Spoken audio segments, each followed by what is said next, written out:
Thank you, Ginger. I was just at, I just went to see Black Panther last night, and one of the previews was playing this haunting version of that song, and Kim leans over to me and goes, "What's wrong with you?" And I said, "I know. Ginger's playing it tomorrow." And it goes perfectly with this talk. Oh, and speaking of the talk, Patty said everything I was going to say, so we can all... Short service today. No, I'm just kidding. One day, a professor entered his classroom and asked the students to prepare for a surprise test. They all waited anxiously at their desks for the exam to begin. The professor handed out the exams with the text facing down. As usual, once he handed them all out, he asked the students to turn over the papers. To everyone's surprise, there were no questions, just a single black dot in the center of the page. The professor, seeing the expression on everyone's faces, told them the following: "I want you to write about what you see there." The students, confused, got started on the inexplicable task. At the end of the class, the professor took all the exams and started reading each one of them out loud in front of all the students. All of them, with no exception, defined the black dot, trying to explain its position in the center of the paper. After he had them all read, the classroom silent, the professor started to explain. "I'm not going to grade you on this. I just wanted to give you something to think about." Is time up already? You said it before you started. No one wrote about the white part of the paper. Everyone focused on the black dot. And the same thing happens in our lives. However, we insist on focusing only on the black dot, the health issues that bother us, the lack of money, the complicated relationship with a family member, the disappointment with a friend. The dark spots are very small when compared to everything else we have in our lives, but they are the ones that pollute our minds. In Science of Mind, our textbook, Ernest Holmes defines mind as the following: "No one has ever seen mind or spirit. The only proof we have of mind is that we can think, but we are perfectly justified in believing that we have a mind. Actually, there is no such thing as your mind or my mind, his mind or her mind, or God's mind. There's just mind, in which we live, move, and have our being. Mind is both conscious and subconscious. Conscious mind is spirit, either in God or man. Unconscious mind is the law of conscious mind, acting and is therefore subconscious and subjective. Mind is potential energy. While thought is a dynamic force which produces the activity for manifestation, the one mind is all of truth. Our mind, that point in God consciousness which we call our mind, is as much truth as we will allow to flow through and bless us. The movement of consciousness, the thought is the movement of consciousness. It works through law, but that law is consciously set in motion. For those of you new to Joyful Gathering Spiritual Center, we are a New Thought community of a path known as religious science. Our core teaching comes from the book called The Science of Mind, written by Ernest Holmes. He was a lecturer and a teacher. And while there are those of us who have great admiration for Ernest Holmes and his work, we do not consider him to be a religious leader or like a saint or a guru. He was a man who devoted his life to the study of ancient wisdom traditions, as well as New Thought writers like Ralph Waldo Emerson, Emma Curtis Hopkins, and Thomas Troward. Some of our core beliefs are: we believe that the universal spirit, which is God, operates through a universal mind, which is the law of God. And we are surrounded by this creative mind, which receives the direct impress of our thought and acts upon it. As Patty read, we believe in the healing of the sick through the power of this mind.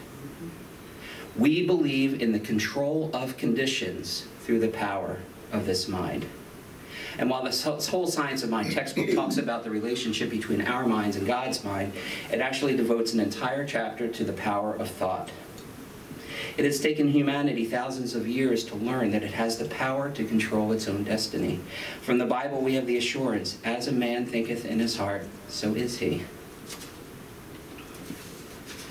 It is one thing to know a principle, it is another to apply it. Throughout the ages, many persons have realized that causation, the things that happen, come from within. True, the thousands of unhappy beings would indicate that a comparatively small number have used this knowledge for their benefit. Yet the day for incredulous skepticism and shallow criticism of the power of thought has passed.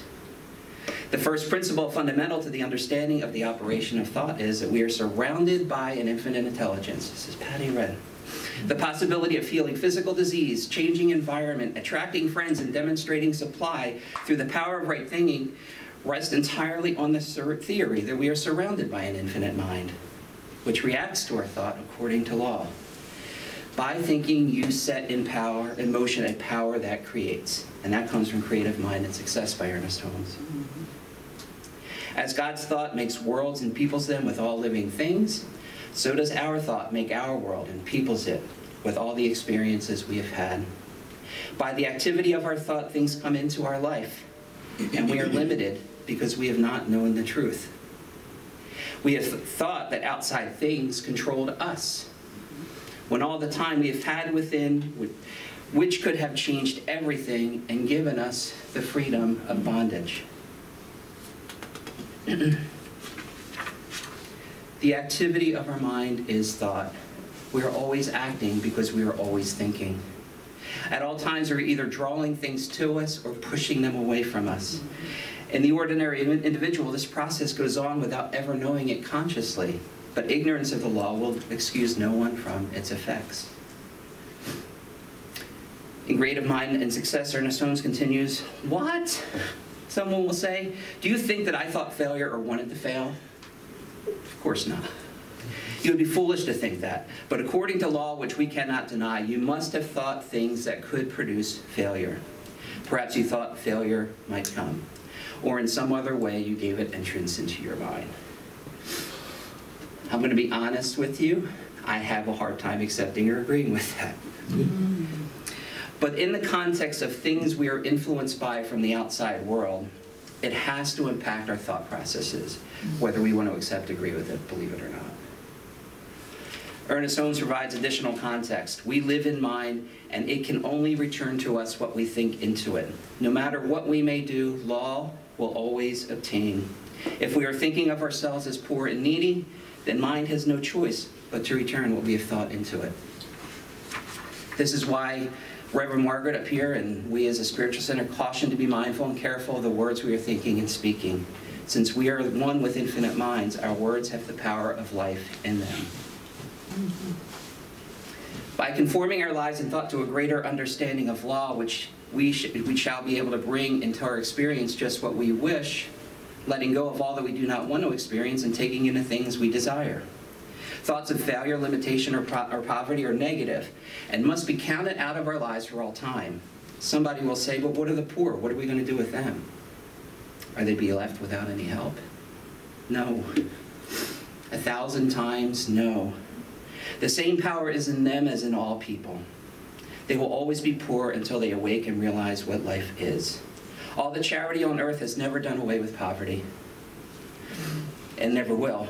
If it could have done so, it would have done so. It could not, therefore it has not. It will do a man 1,000 times more good to show him how to succeed than it will tell him he needs charity. And listen to this. This is how Ernest Holmes described it. We need not listen to all the calamity howlers. Let them howl if it does them any good. God has given us a power, and we must use it. We can do more towards saving the world by proving this law than all that charity has ever given it. Now, I should just point out that just because someone isn't living in poverty is not necessarily a guarantee for happiness either. We can all find examples of people living in mansions who are absolutely miserable. Meanwhile, there are those minimalist type people who are quite content not being owned by their possessions or stressed out by clutter. Oftentimes, those with great wealth live in constant fear of losing it all. There's recently a story in the news of a woman who won the lottery. And part of the contingency, one of the contingencies of receiving the money is that she has to release her name publicly. And she's refusing to do so and suing the Lottery Commission. And while I can admire and respect her need for privacy, the thing that she's afraid of is that people are going to find out, friends, family, strangers, and are going to come and take the money. And so the longer that she delays, she's losing thousands upon thousands of dollars in interest. Yeah. And that's her prerogative, that's her choice. For some people, their privacy is more important than all the money in the world. We should tell every person who will believe what their true nature is. Show them how to overcome all limitations, give them courage, show them the way. Once there was a farmer who realized that he had lost his watch in the barn. It was not an ordinary watch because he had some sentimental values attached to it, and we all know when it comes to sentiments, humans become very serious. After searching high and low in the hay for a while, he gave up and thought of taking help from a group of children playing outside. The children hurried inside the barn, went through and around the entire sack of hay, but could not find the watch. Just when the farmer was about to give up, a little boy came to him and asked him to give him another chance. The farmer agreed and sent the little boy back into the barn alone. After a while, the boy came out with a watch in his hand. The farmer was both happy and surprised, and so he asked the boy how he succeeded where the rest had failed. The boy replied, "I did nothing but sit on the ground and listened. In the silence, I heard the ticking of the watch and just looked for it in that direction." Wow. Hence, a peaceful mind can think better than a worked up and preoccupied mind.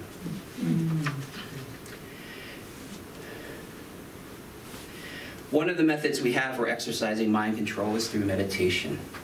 And the good news is there's a variety of different ways to meditate. We can do a silent meditation where we sit quietly as the child did in the barn and just listen. We can do a guided meditation similar to what we do here on Sunday mornings at 10 a.m. before the service. We can practice breathwork meditations like the one Susan Fady has taught us in our workshops here at Joyful Gathering. There are walking meditations where we concentrate and focus on our very movement to silence the chatter of our mind. Full body scan meditations where we focus on each part of our body and what we were feeling. In a mindfulness meditation class a few years ago, we took a raisin, a simple raisin, looked at it, examined it, described the textures and all that, what it looked like, the color, and then we tasted it and slowly started to chew it, concentrating solely on the experience of that raisin. And I have to tell you, it was mind-blowing. Tasted so good, the sweetness, everything that I never paid attention to, never eating a raisin before. In Creative Mind and Success, Ernest Holmes writes, "A good practice is to sit and realize that you are a center of divine attraction, that all things are coming to you, that the power within is going out and drawing back all that you will ever need. Don't argue about it, just do it. And when you have finished, leave it all to the law, knowing that it will be done. Declare that all life, all love, and power are now in your life. Declare that you are now in the midst of plenty. Stick to it, even though you may not see it yet as a result. It will work, and those who believe the most always get the most. Think of the law as your friend, always looking out for your interest. Trust it completely, and it will bring your good to you." We believe strongly in using affirmations to redirect our thought. Each week in our Sunday bulletin, we offer an affirmation. You know what? Let's revisit the one we had earlier in here. And let's read it again out loud. I am open to being the best me that I can be. As I open up to God's highest idea of my life, everything that I need is already provided. I am open to clarity and abundance, creativity and love. That's good. But let's remember that it is done unto you as you believe. So let's give it a try, acting as if we really believe it. And it's okay if you're not really feeling it at the moment. Perhaps you're going through something and you're just not in the mood. I still want you to suspend disbelief for a moment and pretend that you do believe. Now everyone, with confidence and enthusiasm, if you want to do the power position, go ahead. I am open to being the best me that I can be. As I open up to God's highest idea of my life, everything that I need is already provided. I am open to clarity and abundance, creativity and love. Yes. Woo! There will be love. There is love. Just imagine yourself, your imagination. Just imagine yourself surrounded my mind, so plastic, so receptive, that it receives the slightest impression of your thought. Whatever you think, it takes up and executes for you. Every thought is received and acted upon, not some, but all thoughts. Whatever the pattern we provide, that will be our demonstration. If we cannot get over thinking that we are poor, then we will still remain poor. As soon as we become rich in our thought, then we will become rich in our expression. These are not mere words, but the deepest truth that has ever come to the human race. Hundreds of thousands of the most intelligent thinkers and the most spiritual people of our day are proving this truth. We are not dealing with illusions, but with realities. Pay no more attention to the one who ridicules these ideas as you would the blowing of the wind. In the center of your own soul, choose what you want to become, to accomplish. Keep it to yourself. Every day in the silence of absolute conviction, know that it is now done. It is just as much done as far as you are concerned as it will be when you experience it in the outer.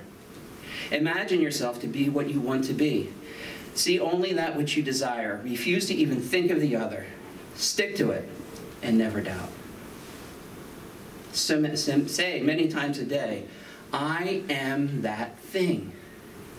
Realize what it means. It means that the great universal power of mind is that, and it cannot fail.